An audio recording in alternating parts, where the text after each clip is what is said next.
அப்போ ஒவ்வொரு இடத்துக்கும் ஒவ்வொருத்தர் ஜாம்பவானம் வராங்க. திருவண்ணாமலையா வேலு, வேலூரா துரைமுருகன், விழுப்புரமா பொன்முடி, திருச்சியா நேரு, திண்டுக்கலா பெரியசாமி, இப்படின்னு ஊருக்கு ஒருத்தர் வந்து வளர்த்து வச்சிருக்காரு. அப்போ அவர்கள் தங்களுடைய சாம்ராஜ்யமாக கோட்டையாக அதை பாதுகாத்துட்டே வராங்க. அதனால அந்த கட்சி இன்னும் உயிர்ப்போடு இருக்கு. பட் அவர்கள் they lost there vote bank. அது வந்து குறைஞ்சிக்கிட்டே வருது. அது வந்து கண்கூட நீங்கள் வேற ஒரு நம்பர் மட்டும் எடுத்து போட்டால் போதும். 2019, 21, 24 3 தேர்தலில் திமுக ஒரே கூட்டணி, சரிங்களா?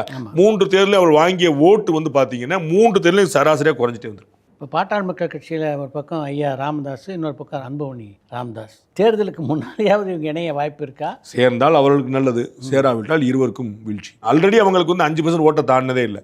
இந்த சண்டையிலே அவங்க வந்து 2% ஓட்டை இழந்துட்டாங்க. இப்போ சேர்ந்தாலும் 3% ஓட்டு தான் நிற்கும். சண்டையில் அவங்க வந்து வன்னியர் சமூகம் நொந்துருச்சு. நம்ம வந்து ஐயாங்கிற வார்த்தையை சின்ன ஐயாங்கிற தாண்டி ஒரு வார்த்தை நம்ம யோசிச்சது இல்லையே.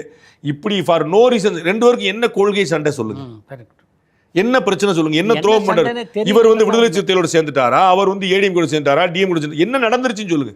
அவர்கள் 2 பேருக்குமான ஈகோ, அதுக்கு பின்னாடி இருக்கக்கூடிய குடும்பம், அது குடும்ப பிரச்சனை. அது கட்சி பிரச்சனையோ கொள்கை பிரச்சனை, குடும்ப பிரச்சனை.